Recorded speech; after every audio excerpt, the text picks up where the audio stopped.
Hey everybody, Jeff here with JFree906 and the Curse of Oak Island and Beyond live stream. And tonight we will be talking about episode number 4, Wharf and Pieces.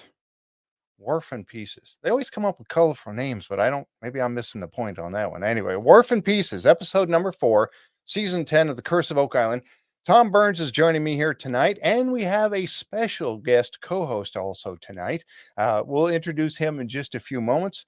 I hope you guys enjoy, and tell you what, if you like what we have here tonight, click that like button. We appreciate that very much. It always helps. And also, if you have not yet, please subscribe to the show, and you'll catch all the different things we talk about with Curse of Oak Island, Beyond Oak Island, Secret of Skinwalker Ranch, and on, different things like that. So they'll be right here. So we're going to get started here in just a minute. And let's see here. I'm going to try something new. Here we go. All right, we'll be right back.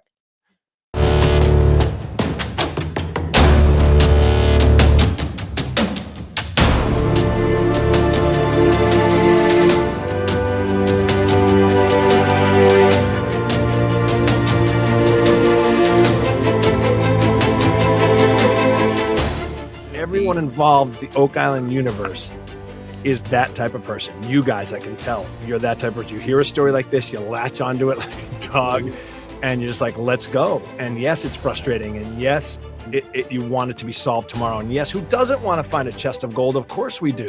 Of course, everyone does. But it doesn't work like that sometimes. These things are hard.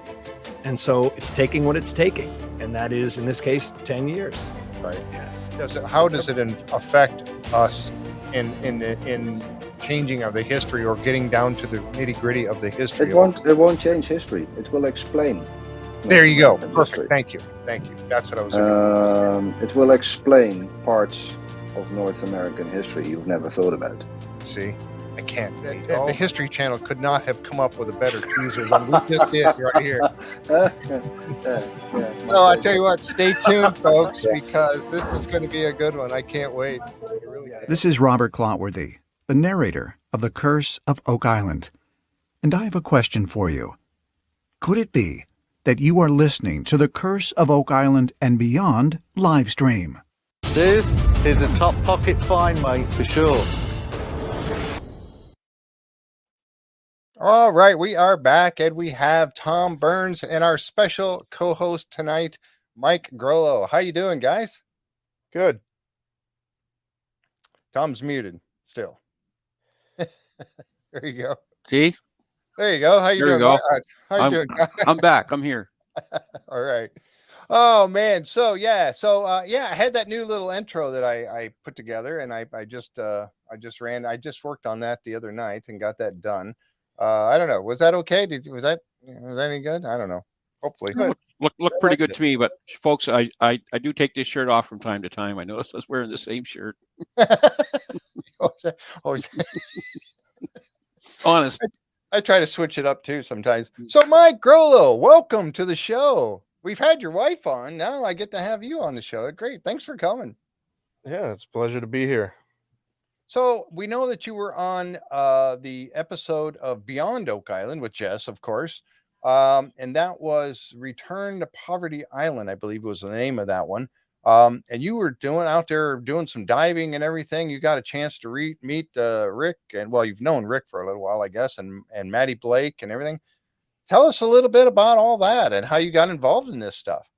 So it really started probably 2-3 years ago now, and just on a whim, or I guess a series of coincidences, you could say. We met Rick, and we did some work for Rick, and kind of became friends. So from there, we went to helping them because they were filming an episode of Beyond Oak Island, which is the episode that aired before ours on Poverty Island. Yeah, yep. And we just helped the film crew as the follow boat for shooting scenes. And then one thing led to another. We're just talking back and forth, and they asked us if we wanted to be the local knowledge on the show. So it kind of just took off from there. Yep. Oh, that's great. I tell you what, and that was a great episode. And I know that when we talked about it, we had Jess on. You were going to come too, but you got called out. We know that you work for the sheriff's department, but you got called out. and so you couldn't be here. So Jess filled in for you, and she did an awesome job, by the way. I really, she did a great job taking us through that. We had so much fun with her. So we're going to have her back on again at some point. Then, of course, I got a chance to meet both of you. Jess was at a craft show in Escanaba the following weekend, and I drove up there, got a chance to meet her, and that was really, really cool. And you, I guess you were out having to fix a tire or something on her car. I don't know. Yeah, oh yeah. Adventures all in themselves, so Yeah, exactly. But anyway, thanks so much for coming on tonight. And I know that you mentioned earlier that after you met Rick Lagina, well, you kind of knew about the show, I guess, beforehand. Jess was telling us the story about how some guy had called her and wanted her to work on some engraving stuff, and I guess when you found out who it was, you're like, no, that's the guy from the show. yeah, I had seen Oak Island. I hadn't watched it religiously, like I do now, but I said that's the Oak Island on History Channel. He's from the UP. And I said, whatever it is for him, I said, you get it done right away. So she was all over that, and she was excited. And then she got into the show really heavy, and so did I. So yeah, it does kind of grab you if you're interested in history, and also looking for that kind of thing. The treasure, of course, it excites everyone, I think. But if that's the case, you jump into it and it kind of grabs you, just like Maddie was saying that part right there. It grabs you and you just want to hang on and find out what do we want to see a pot of gold or a treasure? Yes, we do. But we also want that history, that story behind it all as well. It's a modern day mystery that is just to be solved. Exactly. Thank you. Perfectly said. So, all right, going to give a couple shout outs. Boy, we got a lot of people 80 some people in here already. So I'm sorry, I won't get to all of you, but Sand Dollar Ray's here. Appreciate you coming. Kate. Jack Campbell. Jack Campbell is in the house. Jack Campbell is the man. Yeah. All Jake right, Roberts, Alice Sanders here. All right. Yep. Davy Dogs is here. Mickey. Jeff Babno. Hey, Jake. Jeff. Mickey's from Grand Rapids. Hey. All right. Yeah, Mary, I guess Mike's Sharon from Maine. Yep. Paula's here. Paula was the first one in again. Craig Robbins. Paula's always here first. Yep, Paula's always. Judy's here. Hi, Judy. Tara from PEI. Who's that? PEI. Tara Lorraine from PEI. Oh, okay. Yep. Donna McCauley. I don't know if we. Donna. Hey, hi, Donna. DL Salter. Like everybody's here. I appreciate it. I do. I appreciate all you folks showing up. Donna, I'm going to get to meet Donna out in Texas next year.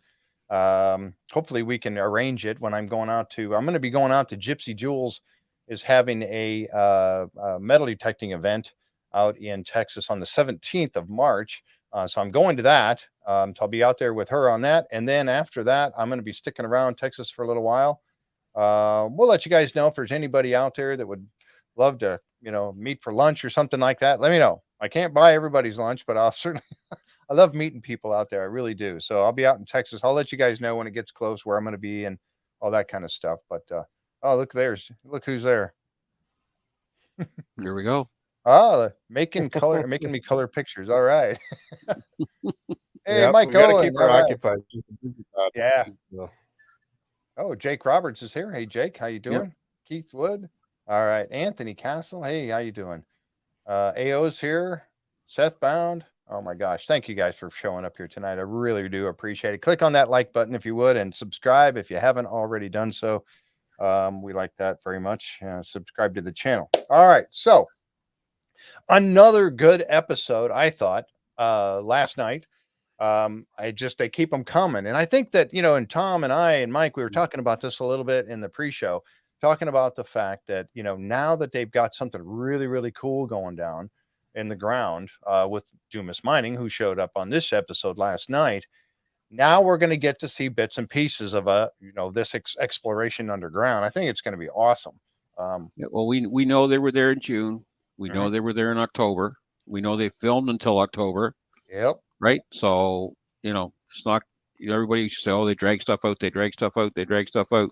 Well, in this case, hopefully we get to see a progress report each week. Mm-hmm. Yeah, I think so too. And I believe we will. I really believe we will. So I don't know. What do you think, Mike? Do you think they're, are you looking forward to what's underground in the money pit? I am. Everything that I've heard, some stuff probably can't talk about yet, but everything that I've Oh, heard yep. from Rick has sounded like it's going to be really exciting this season. There's a lot to show, a lot of new stuff that really hasn't been delved into before. Mhm. Yeah, like he always talks about putting boots on the ground, and now he's talking about putting boots underground, which I think is really, really cool. And you saw them light up when they were sitting in the war room, and Marty asked Dumas when they had him on the camera or up on the screen, and he asked him flat out, "Will we be able to have team members underground?" And they said yes. I mean, everybody you've seen everybody in the room was like, "Yes, all right." Yeah. I'd be Finally. yeah. Yeah, and it wasn't just that; it was the fact that now they can go and when they're down, when they go down the garden shaft, if they see someplace they need to go, what do you say? They can go any way at any elevation or something like that. Yes. Yes. So Yes, they did. branching off from the shaft's not going to be a problem. Well, it might be a problem, but they said they can do it. Right. Yeah, that's what was I thought that was really, really cool. And we will see as they go along. We got a little teaser. Uh-oh. Jess said that the Yeah, I know internet it's bounced. working for me, so All right. she's probably joking. Oh, yes, thank you. Let's see. The host can see. Yeah, Okay. Yeah. but the question is, Mike, do you want to take that chance? No, it's working. Linda made a good comment here. For those of you who are watching over on Facebook, we can't see unless you tell Facebook that StreamYard can use your name. It doesn't know who you are, so you come over as Facebook user. And if you don't mind just telling who you are when you put a post up, so we know, so we can. I just like to acknowledge people when they post something. So it'll come over like this. And we don't Yeah, know unless I look over that was cat. Okay, so I well, saw Rick that. was Now up. I can Yeah, look over and see who that is, but it's hard to tell otherwise. So if you don't mind putting your it name just up takes there. a second to do. It's painless. It won't hurt. Yeah, it's painless. Yeah. There's no cost or anything like that. They don't start tracking you. All right. So let's get started with the pictures, eh? What do you say? Let's see here. Let me make sure I got everything set up here. I had to do things a little bit differently tonight. So share screen. And there we go. All right. So the opening picture tonight is of the guys, Dumas Mining. I love how they do this, how they get and only Karen Public Cover knows how many times they have to go back and forth and back and forth, and back and forth across the causeway to get the shot just right, right? I've Um, been there. can you do that again? That was Yep. really great. Oh yeah. Can you do You it know again? it's fun though, and they put a lot of pride into their work, so they really want a good product. So Absolutely. And that's so cool that we get guests on like this people that have been on the other side of the camera, and we really appreciate that because that's something we don't usually get to see of what takes place on the other side of the camera. So that's really cool. So there the guys are pulling in, and they end up coming in and pulling right up to the war room, and then they talk for a minute. But I wanted to show a couple of pictures, and this is one of them. As you know, they're getting started over in the money pit, and they're going to be working on the garden shaft. Now, the garden shaft is this one right here, which is at the base. For those of you who may not know, I think everybody that's watching should know this. But anyway, the garden shaft is that shaft that was at the base or is at the base of the Women's Memorial. That's what these rocks are right here. And there's that garden shaft there.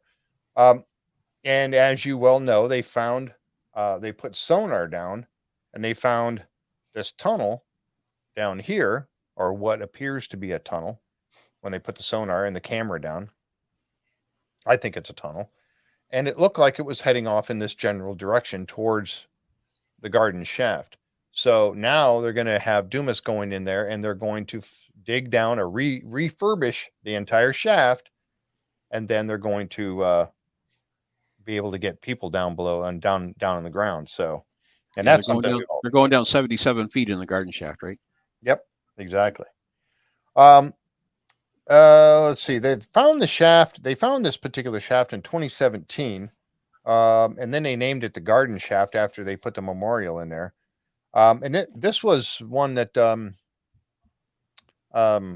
Hensky told him where it was, didn't he not? I think it was, yeah. Yep. Rick, the team originally thought that the shaft was a searcher shaft built from the 1800s forward, but wood samples that were taken from around 80-foot mark dated to about 1735. Yep. So that kind of blows searcher shaft right out of the water, doesn't it? It was kind of the forgotten shaft for a long time. Yeah. Yeah. And I know Maddie and I, when we were all on the show together, and Tom, you were there, but we talked about the fact that wouldn't that be funny if that turned out to be the entrance to the money pit all along? Well, that's where they're getting the gold result from, right? Yes. When they're doing the water test. So yep, exactly.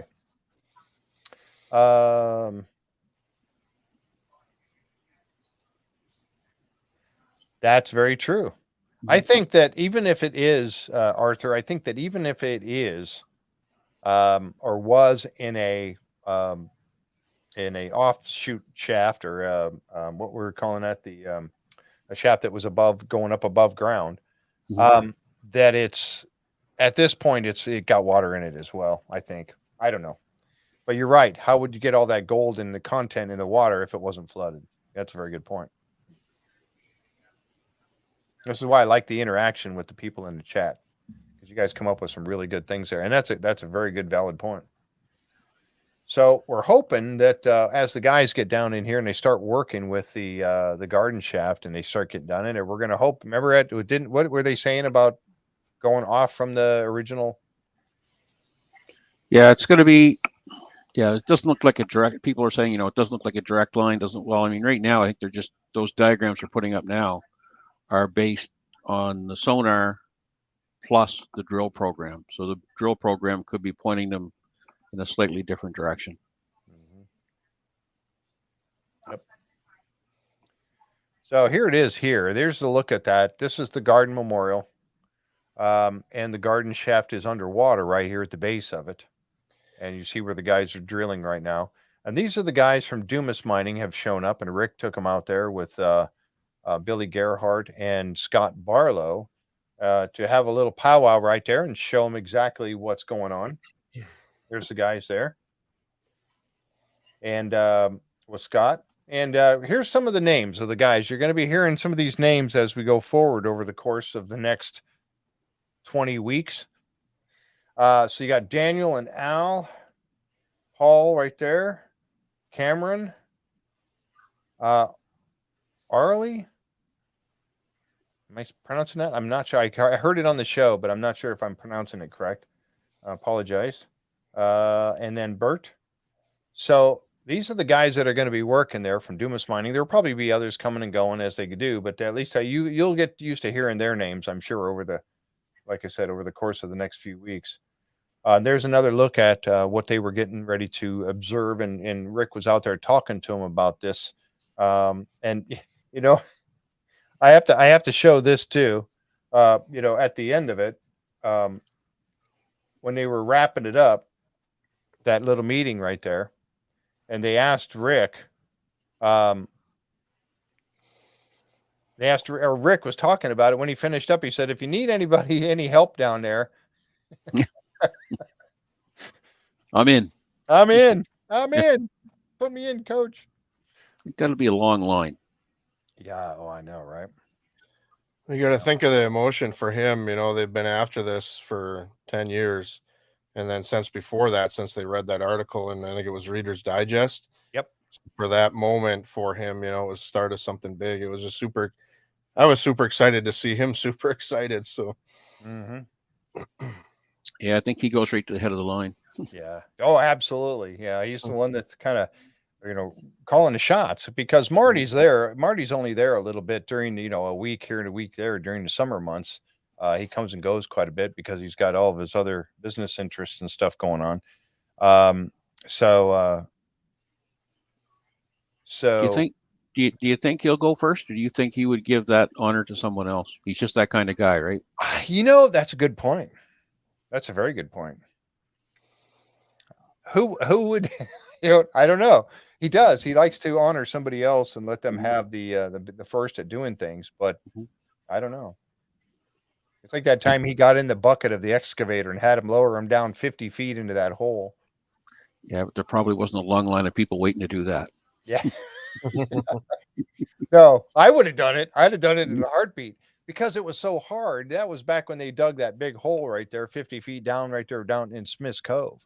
And they, and right off the right back from Smith's Cove, and he dug that big hole. They found a tunnel. They found wood down there at 50 feet down. And of course, he wanted to get a better look at it. And how better to get a look, but getting down in it, right?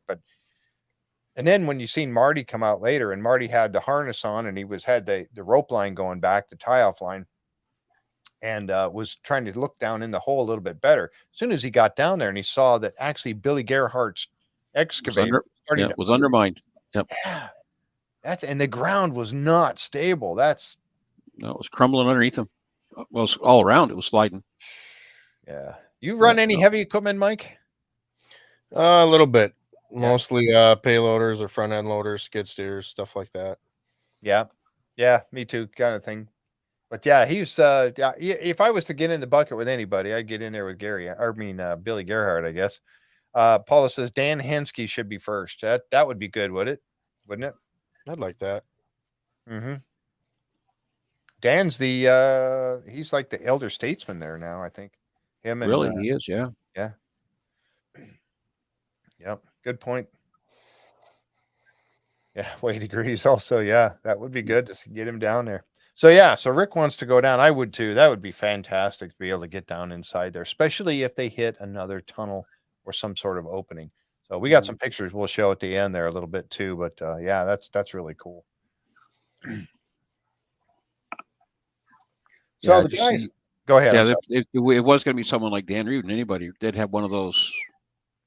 I call them yellow enclosed buckets for people to ride up and down, and they could drop them with the crane. Yeah. Well, they remember They we saw wouldn't have to some. climb up and down the ladders. Yeah. Yeah, we've seen a picture with one of those Yeah, we outside saw too. some pictures from when Colin was out in his boat. Mhm. We saw some pictures of that unit. It's a round cage that they can lower down with the crane, and it was sitting there. So you figure they've been using it at some point to lower people down.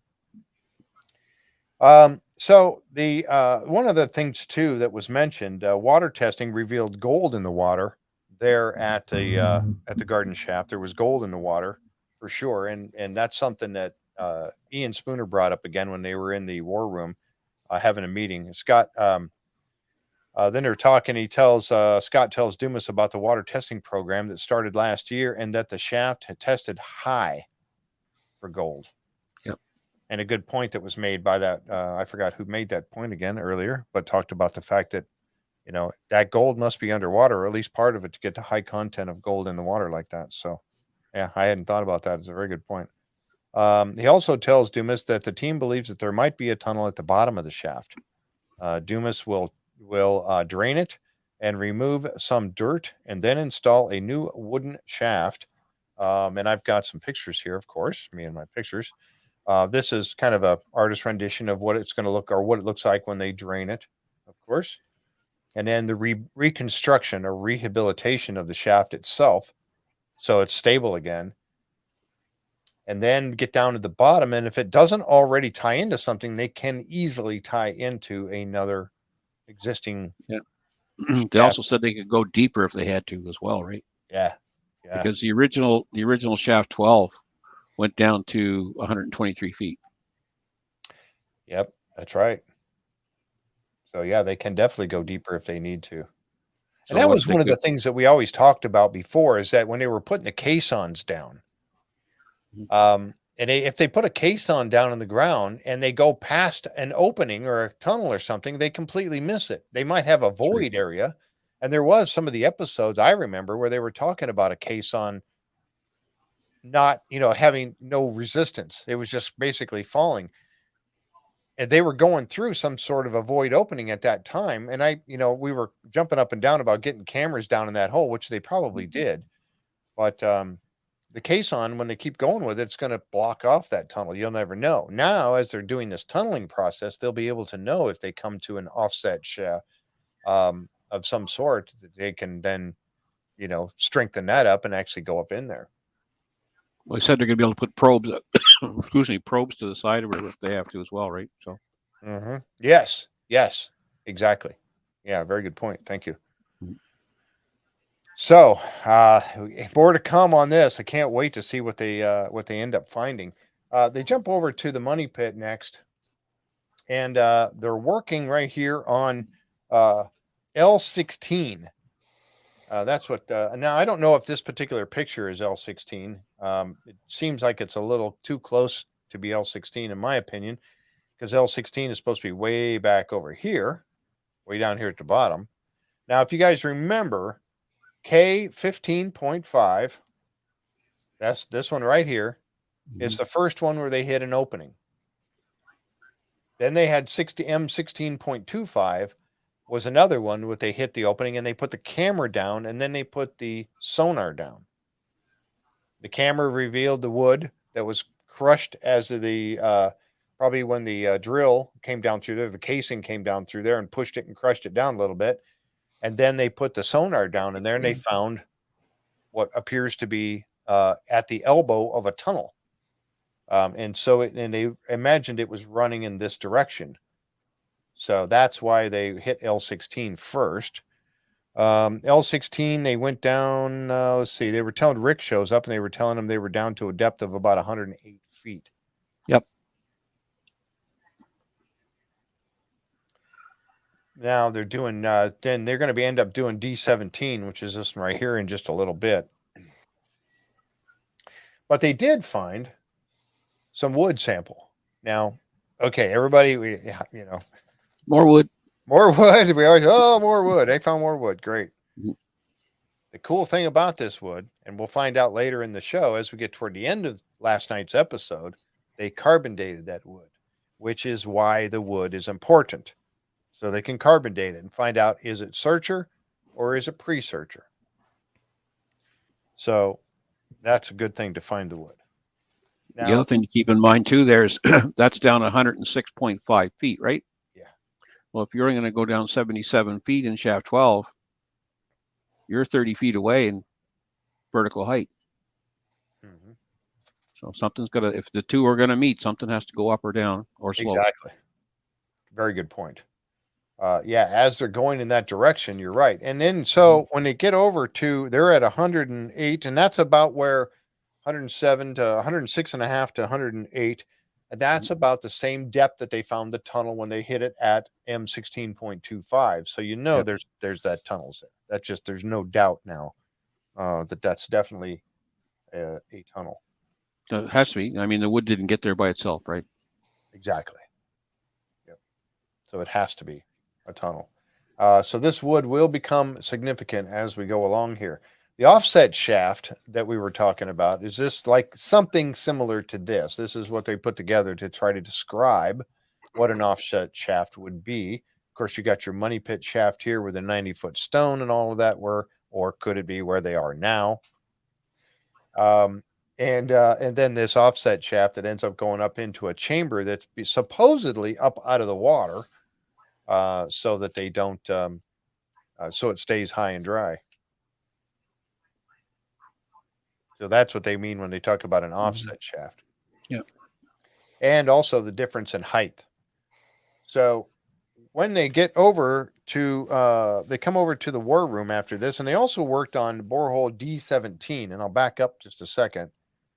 D17 happens to be this one right here. Now they're trying to follow where this is going, where this tunnel is going that they've been following down here. They're trying to follow it north.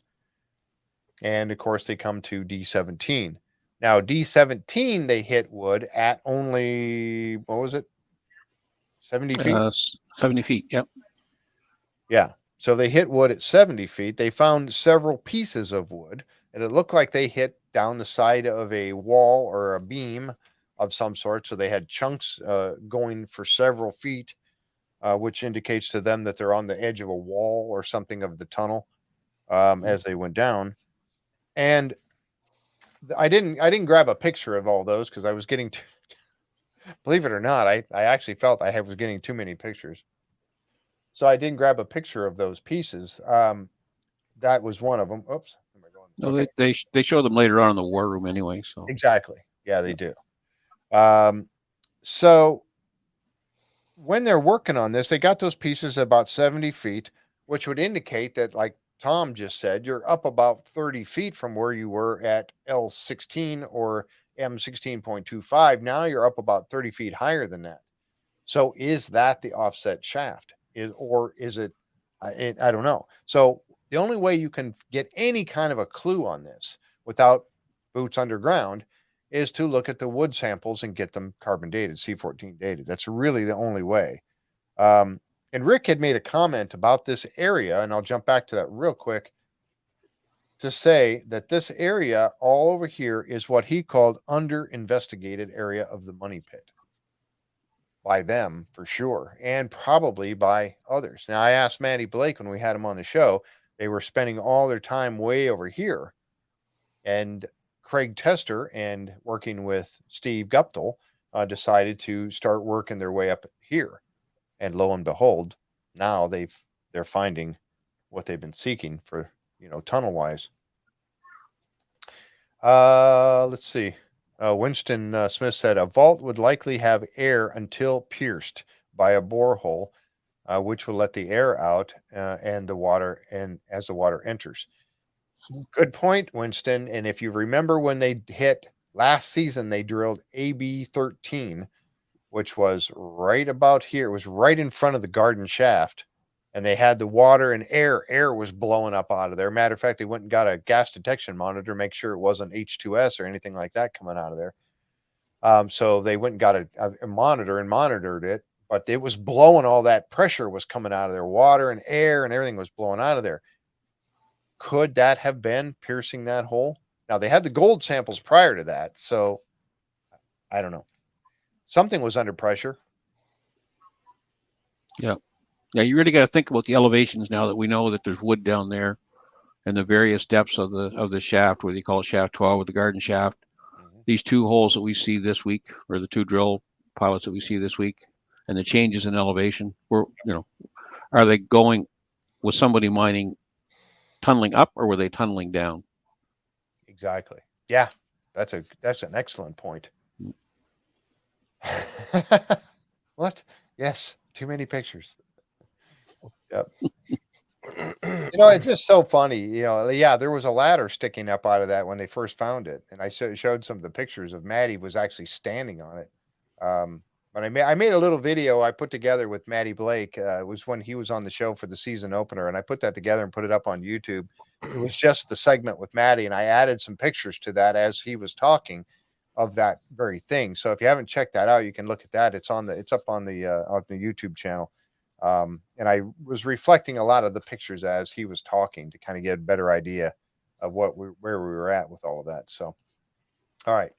So they meet over next. They go over to the war room, and now they're going to be discussing the Lidar scans that were done. When the guys were out a week ago and they did their Lidar scans of basically the entire island, which I think was done once before, wasn't it?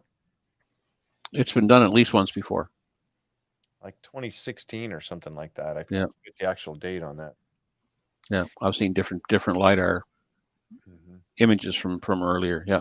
Right. But no, that doesn't mean technology hasn't changed either, right? So you Exactly. can get a higher, That's why I was higher quality. Yeah. Yep. So this time they're interested in this particular spot right here on lot 30. And if we zoom in on this a little bit, they're concerned about like the right angles. Nature doesn't generally make right angles. And so you think about it, you think, well, okay, so somebody had a house there at one time or something, a building of some sort. It could be. We know that Sam Ball owned this property, right, Tom? Yeah, he owned 30, 31, and 32. Yep. So, they don't know of any structure that was built on it that I know of. But as Rick said, there's no reason not to try to figure out what it may represent anytime they find something. And I think that's a very, very good point that he made. Yeah, a barn, maybe. An Amazon return code could be, I mean, Cabbage garden. cabbage garden, but you have to look into it. You have to. Anytime they find anything, it doesn't matter if it's on the Western Drumlin or the Eastern side, you have to check it out. Same It's thing they interesting did. that he got lot 30 after he got 31 and 32. Mhm. Yep. So was there something there before, something he wanted, something he built, land he cleared? Who knows? Right. And if he was clearing land and he was doing his cabbages, like as they were saying, then, he may have very well come across something himself in there. This seems kind of a weird spot. I mean, we don't know the topography of the ground right there, right? Mhm. That could be a good flat spot to put something on. We don't know if it's on the side of a hill, right? That may be the only Is spot that right where they there. were doing the test pits, their test digs? Mhm. It looked like kind of an open flat area, I think, when they showed it. Yeah. Yep. Yeah. There's where they highlighted that spot. And so what they were talking about, and we're going there next, is that they were talking about a wharf. Now, I didn't know about a wharf over in this general area. I thought the wharfs were all down here off the southern tip, but down here off of lots 27 and all that. And, I thought that's where the wharfs were, but they were talking about one. They kept mentioning it, and I wasn't aware of this. Did any? I'm going to throw this out to you guys, Tom and Mike, but also to those of you in the chat. Do you remember them talking about a wharf over here?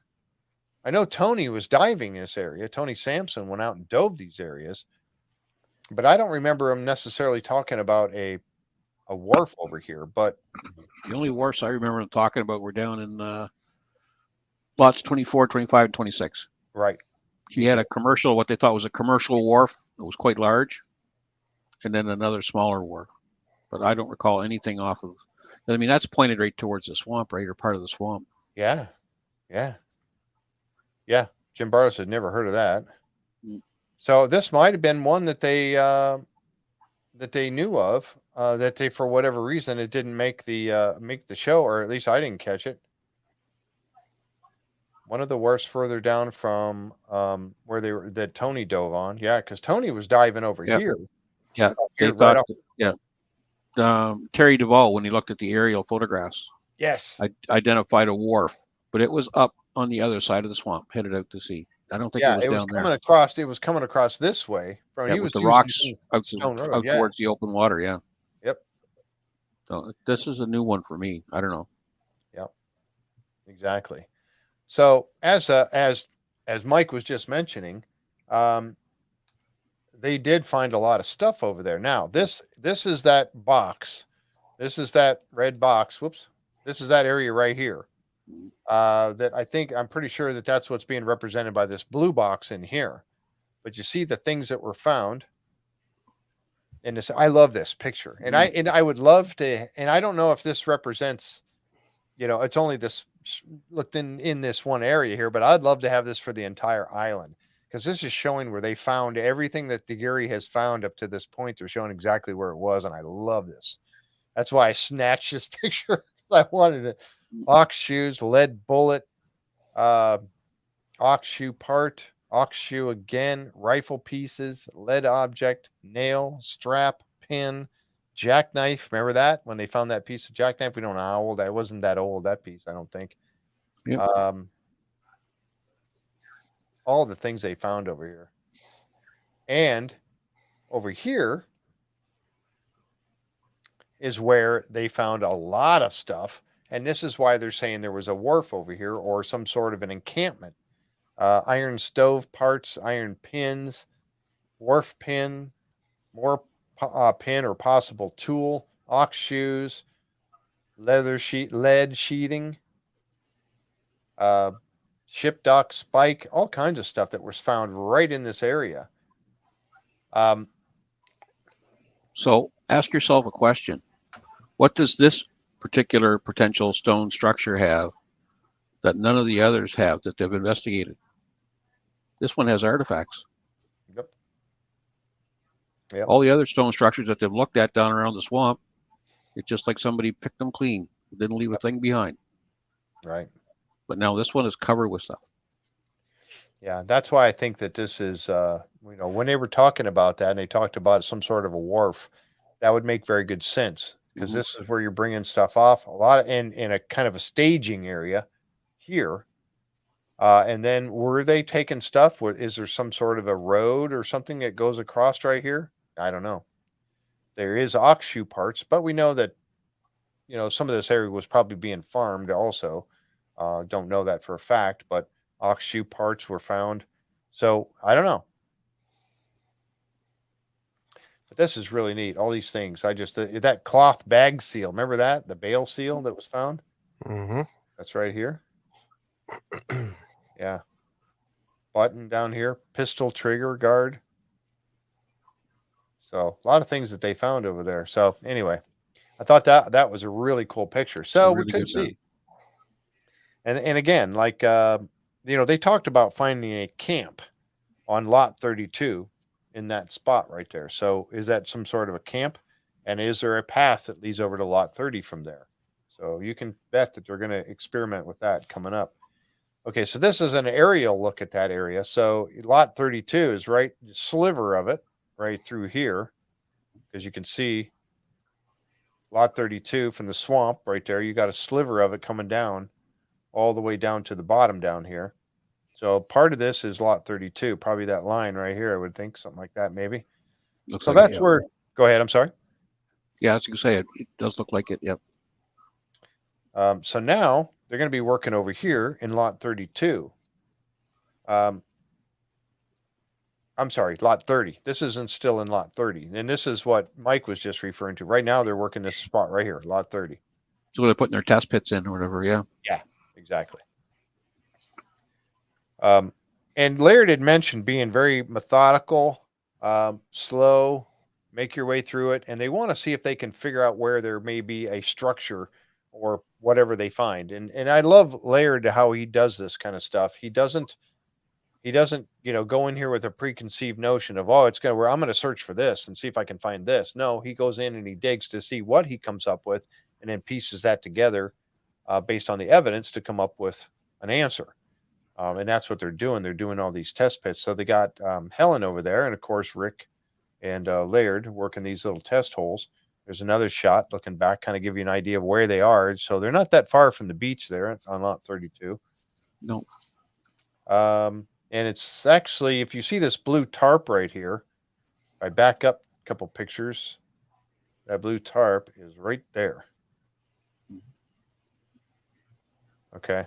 So that lets you know where they're at in relation to the beach. It's really not that far away. Mm-mm. Nope. Too bad they couldn't find an ox trail or something through the woods there, because it looks like the stone path, the road going up to the center of the island is up above that. Yep. So why would they be going from, if I would say there was probably a building or a structure or something in there with all that. Yeah. With all those artifacts around, but why would you go in there and not up the road unless you had a storage place or a stall or a barn or something? Right. And that's why I think that's what they're going to end up finding. We'll see as they go along. We're going to get to find that out. Let's see. Okay, so there's that other picture of them working right there. And this is kind of a plot laid out of what I don't know if they're going to dig that many. But that's kind of the idea. You do these test plots all around. And then when you find one, then you follow, one that has something in it. You try to put together exactly what it is, and then you follow that line to see what else you can uncover. The same way they kind of worked in the ball property and things like that. So doing all those test holes. Anyway, so now we're going to jump over to lot 32 again. And then again, this is looking at it from the other side. They were way over in here working. And you got Gary and Jack heading over. And this spot right here, I mean, they started, metal detecting right off the bat and started getting hits immediately.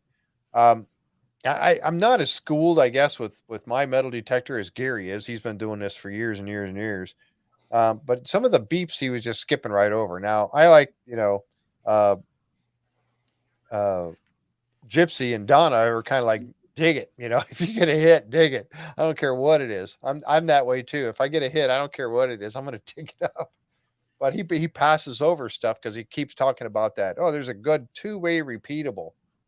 But he knows, and he knows his stuff, so that's what he's looking for. And I'll have to ask Donna, exactly what does he mean by a good two-way repeatable? I know repeatable means that it's staying there. It's not hiding or fading away on you. Sometimes when you're detecting, you'll get a little hit and you'll go back over that area and now you have nothing. And you're like, well, wait a minute, I just had a hit here. Why do I have nothing now? But it's repeatable. But yeah. So anyway, maybe they're chirpy. Right off the bat, they started finding pieces right off. I mean, I started thinking it was like a dump or something. I don't know. What do you think? What do you guys think? Yeah, it was like the further they went, there was just more stuff piled on top. They just kept pulling it up. So it was kind of strange that everything was deposited right there. I know. That's why I was thinking like it was some sort of a trash heap or, things that broke that they were taking off the ship. If there was a wharf right there and they're just throwing this stuff in the trash heap like a dump. That's what Dina said, a dump. That's what immediately came to mind because you're finding broken pieces. Now they got that nice spike there. I passed up. Oh, I guess I got some more pieces there, but they found several things. A piece of a fire grate. I got these pictures coming up. I got them in the wrong order, I guess. But I think they definitely found what's left of a stove. Yes, exactly. That's what I was. I went online today and poked around for a while. And looking at old wood stoves, and one of the little pieces he picked up had a pattern in it. You probably get a picture of it there. I do. And that's a pretty common pattern to put in the side or a plate of a cast iron stove. Mm-hmm. There's all kinds of variations of it, but they're all very similar too. Yep. Yeah, I've actually, heated there was this one place that it was a cabin that actually had an old potbelly stove in the back. And that's what heated those couple rooms in the back of this cabin. And it was very decorative. It had that hot metal, and then on the outside it had those little ridges that form some sort of a pattern of something like they showed here. We'll show that one here in a minute. But there was some stuff that was very similar to that. And he called it like a ship stove or something that would be on a ship. Yeah, they had iron stoves on ships, yeah. Mm-hmm. Okay, so they went over to the interpretive center after this, and they started to work. They wanted to show some of the things they had. So they got over there with Laird, brought this stuff over, and they wanted to show Marty, of course. They had several other pieces of spike that they found. Here's one of the pieces of metal that they dug up out of there. And this is that pot metal, I think. They're like the stove metal that we were just talking about, I think, is these kind of pieces. You see these ridges on here. And then they found these pieces of oh, you guys can't see this. Oh, but as long as you're enjoying yourself, Jeff, keep going. I love it. Okay, there's the piece of pot metal. You can see how thick it is. So that's why it's probably some sort of a stove or something. Yep. And then here's those pieces of spike. Another short pieces that they found. And of course, that large spike that they found. And he wasn't sure if this was a tool. Marty kind of was thinking it was a tool because it was flattened on the top like it had been pounded up on the side right here. Yeah, I mean, Gary thought it was a Wharf spike or Wharf pin. Yeah. And I've seen some cribbing pins before. I've never seen one that thick. And not to say that it isn't, but I've just never seen one that thick. Yeah, I haven't either. And I think they made reference to Carmen saying that typically the Wharf pins are much longer. Yep. That's a big piece of metal. Yeah, it is. Yes, I was on my own little world there for a moment. That's okay. They know them there. They like them. So they're back over. They go back out. What I thought was really cool was they were asking Laird, and I thought I was waiting to see what Laird would say because he was like, "So can we take a backhoe over there?" And Laird's like, "Yeah."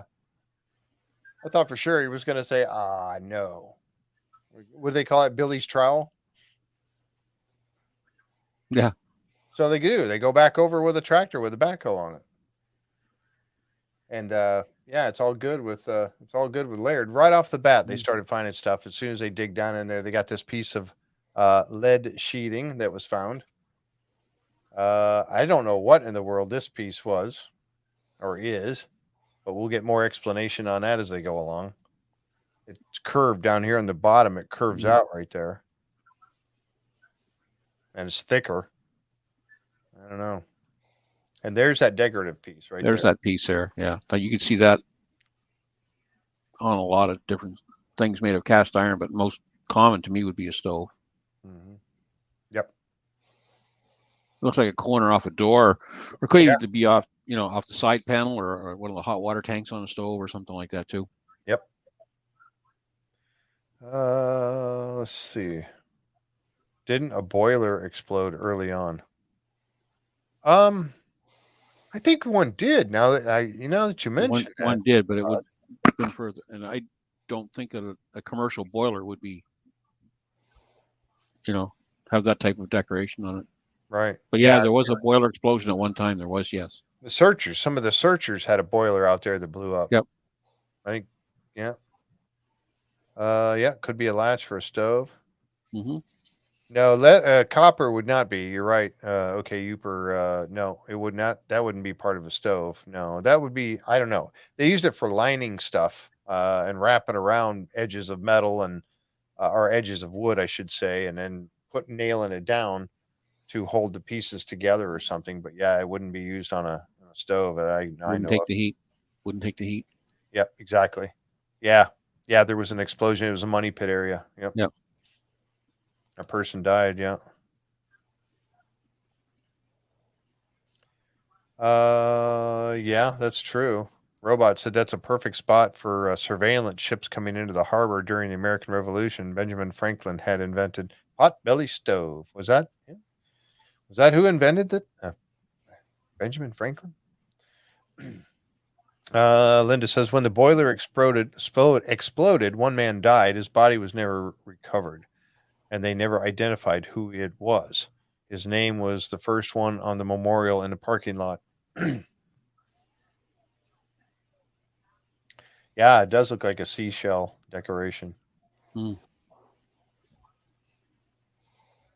Yeah, AO says, I have no idea what those pieces of metal are, but it was awesome seeing Gary getting very excited about finding those old artifacts. He gets excited about finding anything. I think that's the most stuff we've ever seen them pull out of one small spot in one show, wasn't it? Yeah, truly. Yeah, it truly was. And then the strap. Now, we've talked about the straps, of course, that they had that went around a barrel, the barrel straps. This one, of course, being bent the way it is, makes me think right off the bat that it's some sort of a box, the way it goes up. But then again, it could have got bent when he was digging with the backhoe. So we don't know exactly, how it got bent or what it's for. But it does resemble a strap that might be on a box of some sort or. Oh, yeah. Then they use straps to hold the planking together of a ship too at times. So I don't know. Remember the one they found in the swamp that had been burned really bad? Mm-hmm. And Carmen had said it was exposed to a very high heat fire. So, yeah, lots of metal in there. And I think they will. I think they're going to exploit that even more. Well, they said at the end they were going to, when they're wrapping up right here and everybody's getting ready to walk off, they're going to take and clean this up, get all the dirt piled in one area, and then Laird and the archaeologists are going to come back and start working this area. Yeah, because when they were digging that, you'll notice that a lot different digging technique here than what was on lot 30. And Laird referred to it as fill. Right? You should go ahead and remove as much fill as you want. Oh, yeah. That's right. He did. Right? So it's not undisturbed ground. It's probably from there, buried there. I don't know. But and I think, once they get the backhoe moved out of there, they'll get down to in situ stuff. Yep. And that's when Laird will take over. Yeah, that's a very good point. Well, we'll see. Coming episodes, right? Yep. They certainly weren't going to be allowed to use a backhoe on lot 30. No. Unfortunately not. I'd love to see it, but no. Mm. Okay, so this was those three pieces of wood they found out of D17. And remember, D17 is the borehole that's a little bit closer to the garden memorial or the garden shaft. So that was lot 18 money pit. D17 found about 70 to 71 feet, these three pieces. And I think I've got and this is that other piece that they found. This was in the other one, um, L16. L16. Thank you. Yep. That was this piece of wood here. So they got carbon dating on both of these. The first pieces, these here, 52% of 1724 to 1812, 21% of 1948 to 1648 to 1695. You could throw out the 1900s and you can throw out this 3% right here. So, taking a look at this is kind of how Craig Tester talks about this a little bit when he goes, is that, you talk about that. So, what do you got? 73% chance that it is from 1648 to 1812. Mhm. Okay, so we know that the money pit was discovered in 1795, which is on the high end of this 52% range.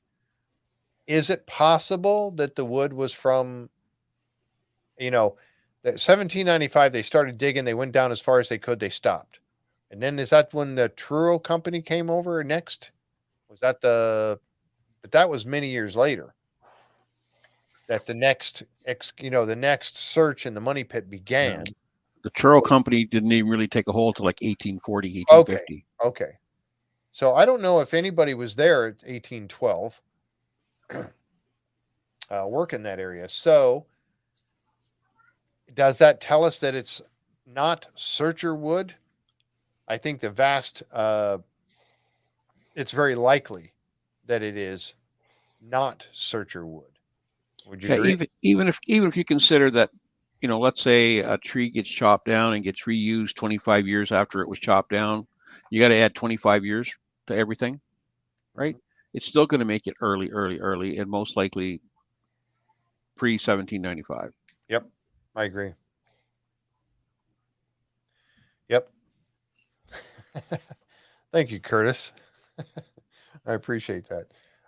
So yeah, Yeah, and that so just to Winston's point too, just what I was saying there, that C14 determines when the tree was uncut and still living, and that's why I say just if you add 25 years to those dates to allow for the tree to be used, I wouldn't think probably 25 years after you cut a tree down in that day and age, it's not going to be usable for much after 25 years being cut. nope, it's going to be rotten. Yep. Yeah, they didn't have the treatment we have today or the drying techniques that we have today. So yeah, you're exactly Mhm. right. It'll rot in that Yep. time frame. For sure. So anyway, I think that's a very good way to determine that it was probably not searcher wood. Okay, so that was the wood that was found in the L16 that was down about 107 feet, 106 and a half to 107 feet. So that was sample one. Then you have the sample two, which is the little scrap of wood. This one here. I'm sorry. Did I I went the other way, didn't I? This is the one that was found deeper in L16. Yes, and these pieces were found in D17, much shallower. Yeah, L16 was 100 feet roughly, and D17 was about 70 feet. Yeah. Right. Yeah, this was the first thing they found in the deeper hole, L16. These were from D17. And those ones were found basically the same time frame. So you got 19% of 1656 to 1698, all the way up to 1814. So again, you've got 50, 70 some percent of it being from 1656 to 1814, same time range. So what does that tell us? I think that tells us that those pieces of wood are basically from the same time period, the same From the time. same era. Yeah, for sure. Yeah. Yeah. The probability they're from the same era. Yeah. Yes. Exactly right.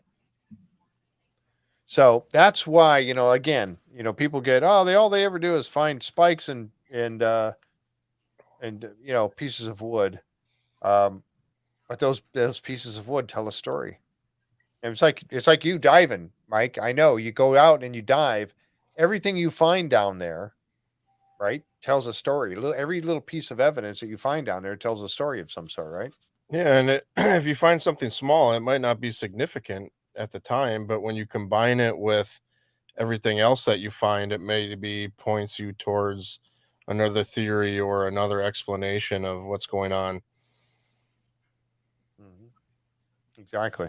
So you have to investigate every piece, and that's when I mentioned that earlier about Lot 30, and Rick said that you find something like that, you have to look into it.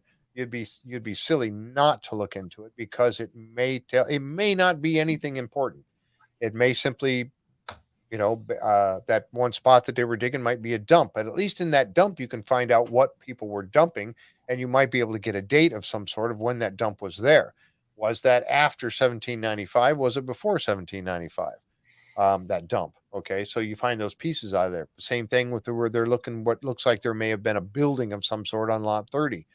Again, you have to check it out because it could be prior to 1795. Now, it doesn't mean it wasn't one of the James Anderson or somebody had built a little barn there or something like that. We don't know, but you have to at least check it out. It'd be silly not to. So now we got the guys, going back over. Their guys are working. The guys at Dumas are getting started.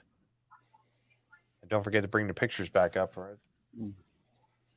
So there they are with the excavator, the long reach, and they're starting to dig this out and clean the mud out of there. Obviously, they pumped all the water out of the thing, and now they're starting to clean it up. Get a look at it. Got the wide scoop on there, and they're starting to clean it up a little bit and get down to where the wood is. That's just, to me, it's exciting. It's so exciting to see this happening. We knew during the summer months. Go ahead. I'm sorry. I can say absolutely it is. Yeah. This is real construction, real work, real mining. Like things are happening. Things are happening. I know. I'm really excited about this part of it because, like I said, we knew that they were getting this started because over the summer months we had pictures and stuff like that. I had the drone footage and stuff that we quit using, by the way.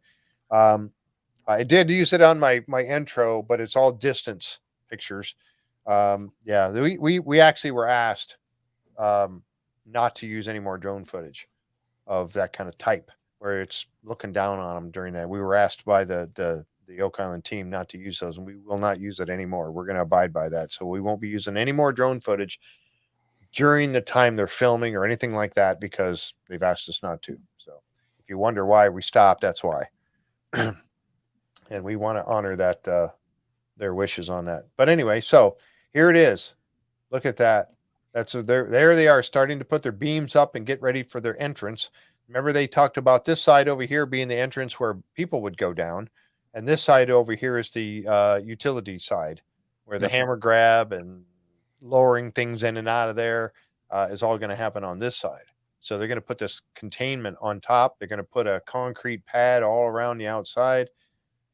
Exciting stuff. Was this no, that's not the ladder. I was going to say, is that old No, ladder? looks a little more modern. Yeah, it looks a bit more modern. Yeah. It might still be wood, but it's more modern. I wonder what they did with that. They had to have saved that old ladder. I expect they would have saved a lot of stuff out of there. Yeah. I'd like to see that ladder again. Oh, looks like that was one of the pictures I borrowed from the end there. So here we go, guys. They're starting to work on the money pit. They're getting in there, and they're going to do that. What are your thoughts on down below? I'm going to go ahead and show those pictures. I kind of grabbed them from the looking at the next week's episode, and there was this picture right here. Can we make out any wood in there? Is there any wood? I think there is. I think there's wood. I think there's wood right here. And this right here, it looks like it was wood. I think that's wood going across the top right here. That's a straight line right there. And this looks like broken wood that's been broken down and hanging downward. The That's wood right there. right hand side. Yeah, that could be wood right there. Yeah. This is wood right here. I think Mhm. this is wood right here. And So this does kind of show a bend to the right. yeah, I mean, of I course don't know. we have to What do you guys speculate. think? I don't know. I mean, it's definitely a Left void. hand side. Yeah. Mm. We're talking about this right here. Let's Keith said left hand side. The Mm. left has wood too sticking out. Yeah, this piece right Mm. here. So I don't know. Is that a camera shot from down when they get all the mud out? I don't know. Where did they get this picture from? That's what I'm kind of excited now to find out. Was this down in the bottom of the garden shaft?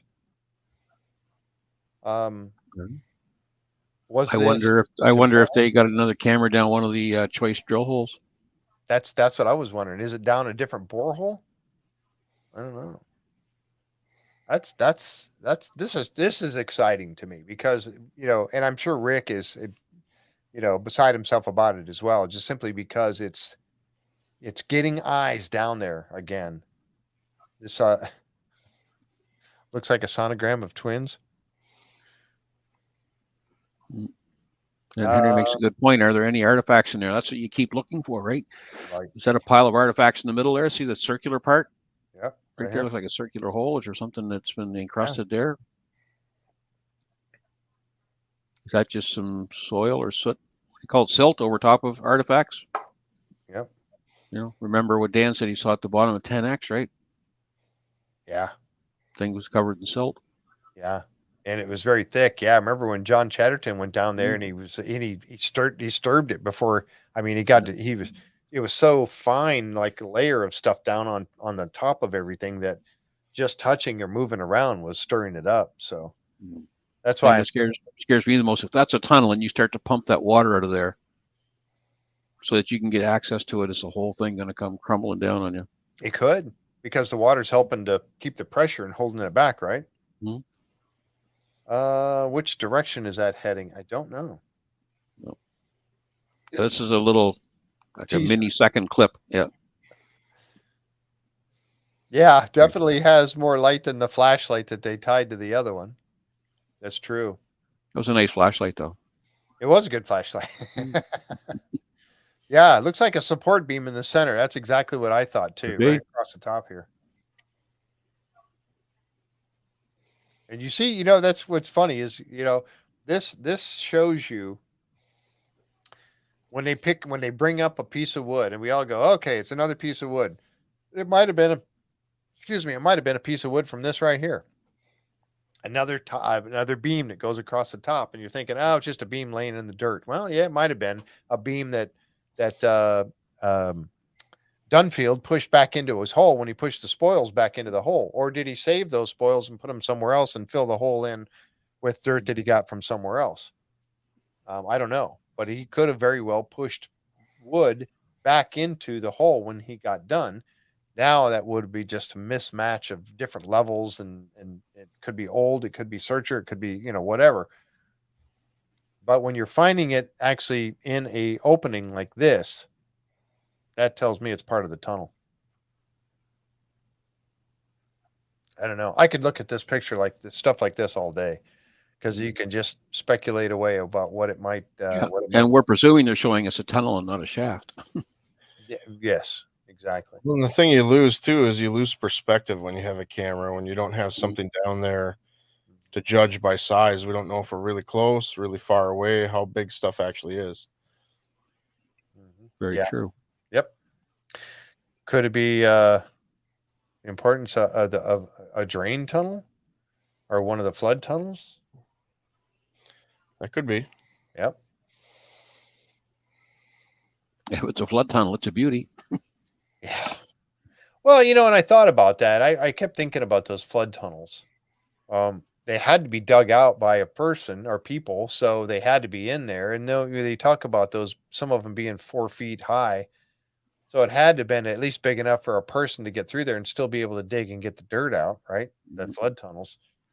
But yeah, and to Mike's point, we really don't know. We don't have a perspective there, right? There's no yardstick in there that we can tell, you know, exactly how big that hole is either.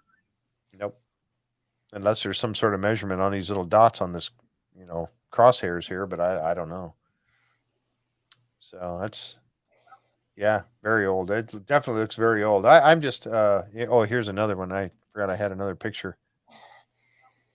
Yeah, that's looking over a little bit to the right of the other one, I believe, and you can still see that beam right here. You can see a beam here. Yeah, there's something there that's, yeah, that's a Something really good here. shot. Just below it, you have like almost like a little shelf too. Right there. Yeah. Yep.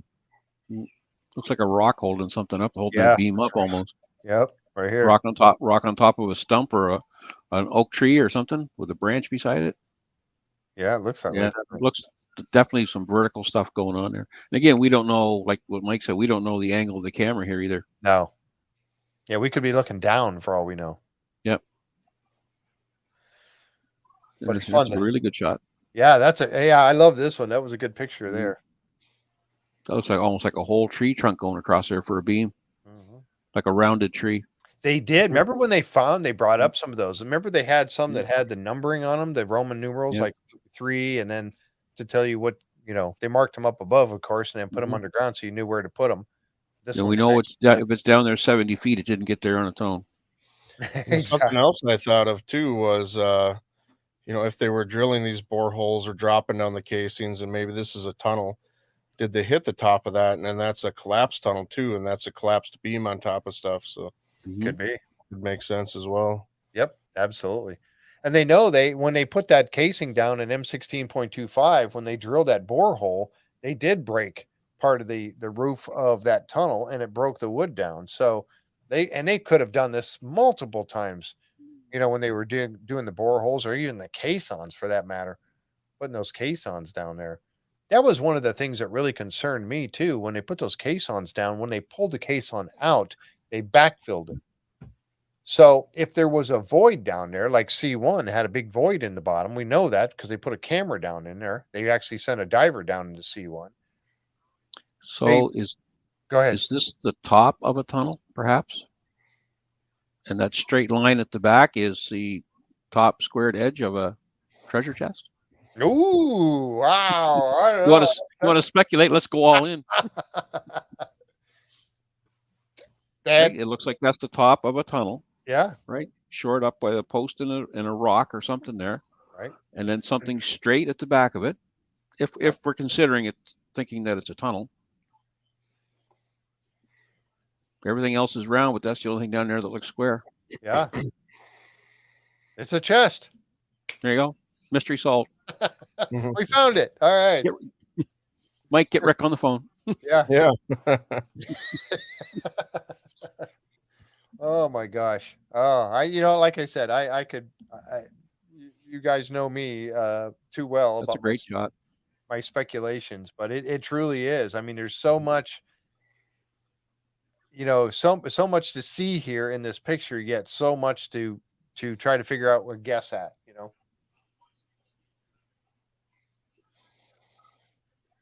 Yep, for sure. What are we seeing? But that's why I was saying that I think the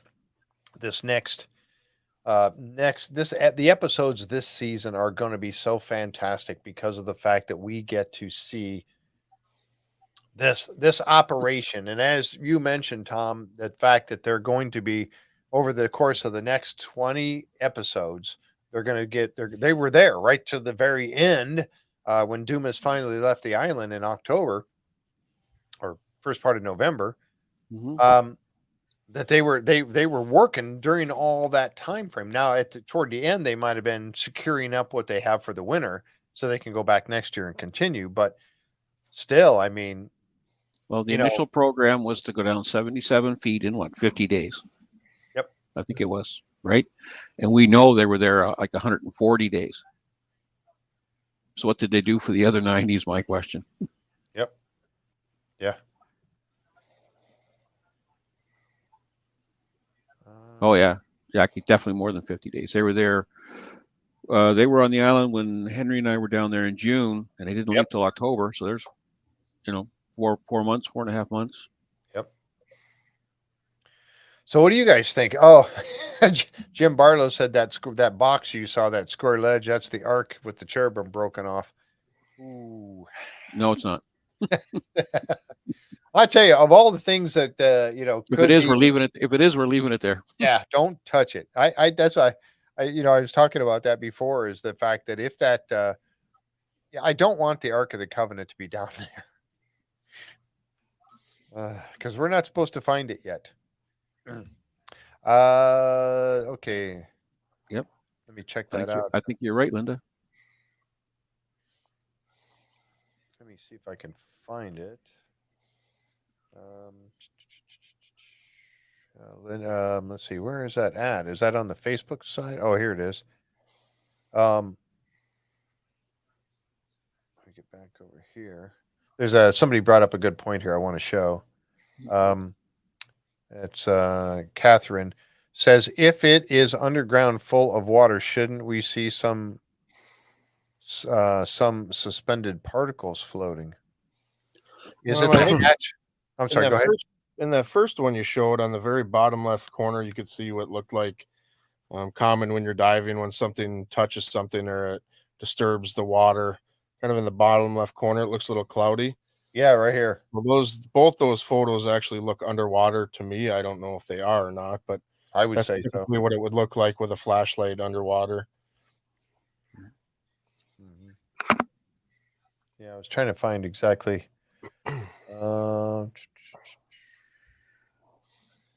Is the hatch from the map the square hole that Laird stepped down into?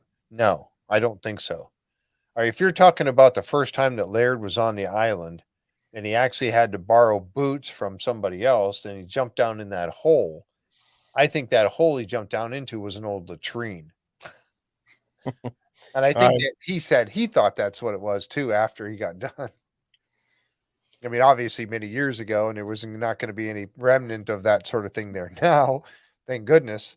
But Was that that I the one think that was on the edge of the swamp that they kind of found? no, this one I think was over. I don't I forget remember. what lot it was on, but it was no, it was up. It was up on the It was upper ballpark. ground. Let's call it. Yeah. Yeah. Okay. I thought so Yeah, anyway. I think you might be thinking of what the pine tar, what they thought originally was a pine tar Oh, kiln, Mike, yeah. maybe Maybe, down by the yeah. swamp. That was like a stone hole in the ground. Kind of, yeah.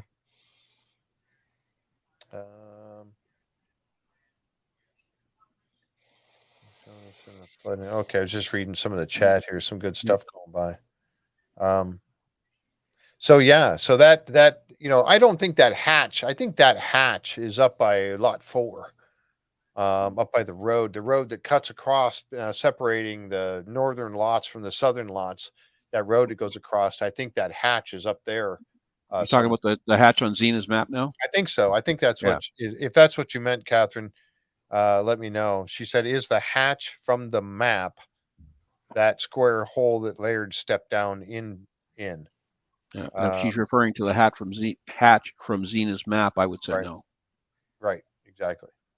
Let us know if that's what you meant there, Catherine, because I want to make sure. Because they actually went and tried to find that hatch at one time last year, didn't they? It was a year before with the metal detectors. They went off the main road and actually tried to find it, and they didn't find it. They did that scan where they had those guys walking around with the scanning equipment. Yeah. The one guy had that apparatus on his back, and they went over and scanned, and they found several anomalies, but they have not, at least yet in this season, they have not shown us any kind of working on that. They did messed around with it a little bit, but I think they were looking in the wrong place. Okay, yeah.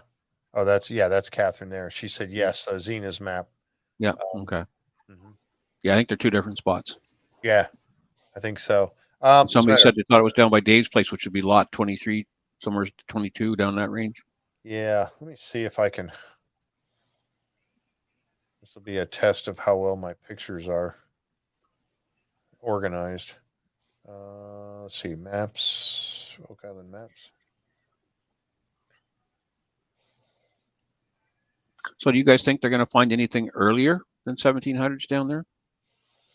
We know it's not prior to the 1795 story, or we know it is prior to that, or most likely prior to that. Most likely, yep. So pre-searcher, but would it be somebody trying to do a recovery at one time.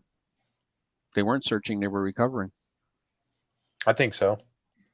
I think it's prior, or it's the people who put it there going back to get it. Yeah, yeah, that's what I think. Here's I found this one. This is somebody else's recreation of Xena's map, but the hatch right here is way over there, and that's by lots. You got lot 1, 2, and 3, and 4, and the road comes right down through here. And then I forget what lot this would be. What 23, 22? 22, 23 in that range in there. Yeah, Yeah. over here on the bottom side, on the south side. So the hatch would be way over there. So and they're looking over here now. I wish I could. Let me see if I can find that the actual picture I had of Xena's map. I know I've got a picture of it. I probably have it several places hiding in here. What's this one here? Oh no, that's the same one. Here it is. Okay, so yeah, so there's the hatch area right there, and then they got this one they call the valve. Then the December triangle over here. Now they're working clear over the marshes right here. Now they're way over here on this side. Yep. Just on lot 32, which would be right about in here, the sliver edge of it, right about in here. Yeah, the marsh would be, I guess, the swamp, right? The Earth Vaulted Bay. That's kind of close to lot 30 where they're working right now. Interesting. All right. Let's see. Let's go. They have the permits, but to get to need some proof, there is something there to dig for. It's a circle. Yeah, that's true. That's like the whole thing with when Gary goes out metal detecting. Usually, he has to go out, get a hit, put the flag in, and not dig it, and then get permission from Laird to actually go back and dig it. And that's quite a process they have to go through. Yep. Can you date that iron? Not really. You can't date it by C14 or anything. You can only date it by its composition and then try to figure out when that composition was in being done, right? Am I stating that correctly? Yeah, not only that, but the metal the metal fibers, if you want to call them, that run through the iron will give it away too. Someone like Carmen looks at it. And how much manganese is in it and all this kind of stuff kind of helps to date it. That's really the only way I think they have of dating metal. The way it was constructed and what it was constructed of or what contents is in there. Yeah. Winston said, I doubt that they would bury the ark very deep and might be found in lot 5 if there was a way to use the muon on every lot. Who knows? Well, they said they put sensors in all around the island, didn't they? I think they said they had on one show they had like 14 down at one time. Yeah. So we know that 5. And we haven't seen anything from them yet. No, nothing. So there's something else to look forward to. Yes, thank you. That's a very good point. Because it takes literally months for them to gather the data that they're going to gather. So yep, and that's where I made my mistake when I was in one of my speculations because I was thinking that this tunnel that they found in M16.25 and then L16, that tunnel was found that a void or some area was found underground with the muon technology, telling them to go dig there, and I was wrong because at that time they don't even have the data yet. No. So it's probably midsummer, you think, by the time they got the data, or toward the end of the summer? It takes a long time. That's all I know. A long time. So I wouldn't be a bit surprised if we were halfway through the season before we saw anything come off of them. Yep, I agree. Which is fine because now we've got lots of other stuff on the go anyway. We don't have to hang our hats on that anymore. Yep, I know, right? Yeah, and I'm so glad that they have found what they have so far, and they're doing so well with it. This whole thing of finding this, going down the garden shaft. I mean, who it was right there the whole time. And the fact the archaeologists are back to work, or at least a few of them. So we're seeing some artifacts, some more history. Yep. And the machines that they're now using in the interpretive center And it's now all the different scanners and things like that they've got now. At least they can start to get some answers right away rather than waiting weeks and weeks and weeks to get their. I mean, the C14 dating has still got to go to a lab somewhere, I'm sure. Yes, I it don't does. think Yeah. they can do that locally, or they at least haven't talked about that being able to be done. But um, No, because they always talk about the dates came back, right? Craig yes, always says the dates came back. The dates Yep. came back. Yep.